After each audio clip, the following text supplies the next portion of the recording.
Dhammapada verses 19 and 20. Dve sahaya ka bhikkhu vatu.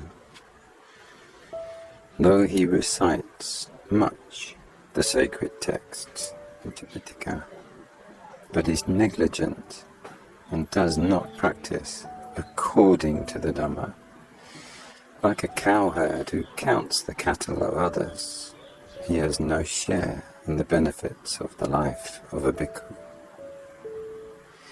I Magga-phala. Bahumpi che samhita vasamano na takaro hoti naro pamato ko pova gavo ganaying paresam na bhagava samanasa hoti. Though he recites only a little of the sacred text in Tipitaka, but practices according to the Dhamma, eradicating passion, ill will and ignorance, clearly comprehending the Dhamma, with his mind freed from moral defilements, and no longer clinging to this world or to the next, he shares the benefits of the life of a bhikkhu, i.e. Magga-phala. Apangpi che samhito vasamano dhammasahoti anu dhammachari raganja dosancha pahaya moham samapajano suvimutachito anupadiyano idawaharangwa sa bhagava samanasa hoti. The story of two friends while residing at the Jetavana monastery. The Buddha uttered verses 19 and 20 of this book with reference to two bhikkhus who were friends. Once there were two friends of noble family, two bhikkhus from Savatthi. One of them learned the Tipitaka and was very proficient in reciting and preaching the sacred texts. He taught 500 bhikkhus and became the instructor of 18 groups of bhikkhus.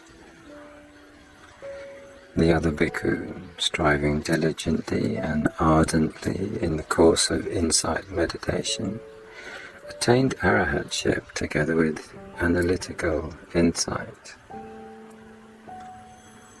On one occasion, when the second bhikkhu came to pay homage to the Buddha at the Jetavana monastery, the two bhikkhus met. The master of the Tipitaka did not realize that the other had already become an arahat.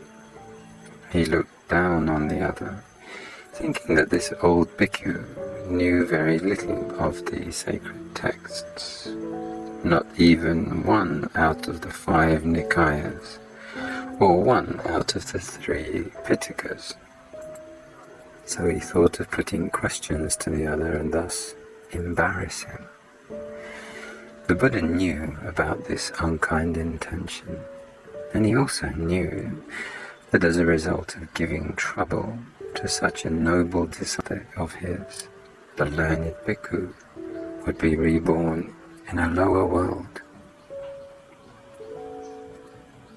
So out of compassion, the Buddha visited the two bhikkhus to prevent the scholar from questioning the other bhikkhu. The Buddha himself did the questioning.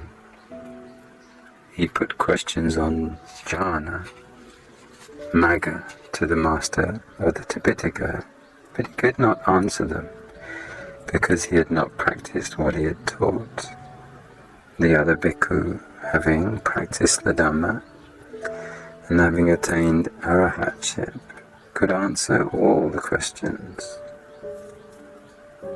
The Buddha praised the one who practiced the Dhamma, i.e. a vipassaka, but not a single word of praise was spoken to the learned scholar, i.e. a gantika, The resident disciples could not understand why the Buddha had words of praise for the old bhikkhu and for their learned teacher. So the Buddha explained the matter to them. The scholar, who knows a great deal, but does not practice in accordance with the Dhamma, is like a cowherd who looks after the cows for wages, while the one who practices in accordance with the Dhamma is like the owner who enjoys the 5 kinds of produce of the cows: milk, cream, butter, buttermilk and ghee. Thus the scholar enjoys only the services rendered to him by his pupils, but not the benefits of Magga-phala. The other bhikkhu, though he knows little and recites only a little of the sacred texts, having clearly comprehended the essence of the Dhamma, and having practiced diligently and strenuously, is an Dhammachari who has eradicated passion, ill will and ignorance. His mind being totally freed from moral defilements and from all attachments to this world as well as to the next, he truly shares the benefits of Magga-phala. So the Buddha spoke in verse as follows. 19. Though he recites much of the sacred texts, Tipitaka, but is negligent and does not practice according to the Dhamma, like a cowherd who counts the cattle of others, he has no share in the benefit of the life of a bhikkhu, Magga-phala. 20. Though he recites only a little of the sacred texts, Tipitaka, but practices according to the Dhamma, eradicating passion, eradicating ill will, and eradicating ignorance, clearly comprehending the Dhamma with his mind freed from moral defilements, no longer clinging to this world or to the next, he shares the benefits of the life of a bhikkhu, i.e. Magga-phala. That's the end of chapter 1, the pairs, Yamaka Magga.